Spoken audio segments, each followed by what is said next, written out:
Bismillahirrahmanirrahim.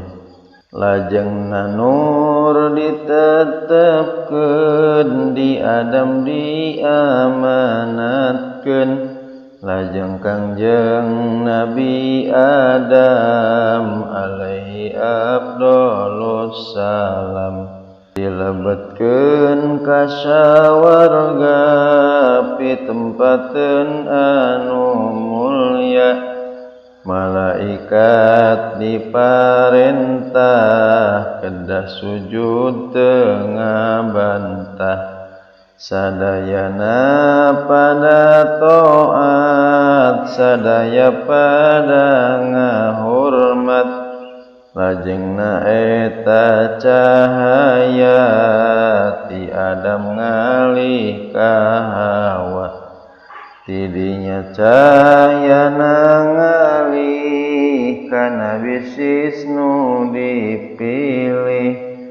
Lajeng Kangjeng Nabi Adam alaihi afdhalus salam wasiat ka sadayana ka putra sareng putuna, kieu wasiat ramana kana bisis pangpayuna.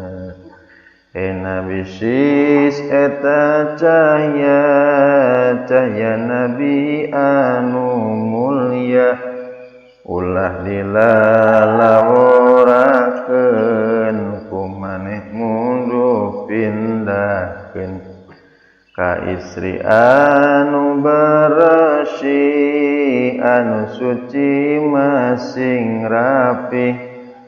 Lajeng cahya Kangjeng Nabi ngalih deui tinu suci kanu suci, dongkap ka kersa Gusti.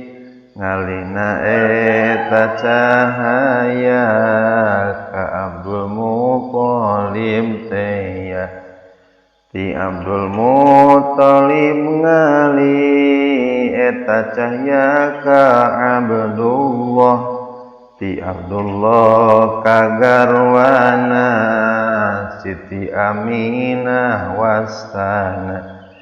Nu diselir ku pangeran, dipaparin kamulyaan, didamel ibu ramana Nabi anu pangunggulan.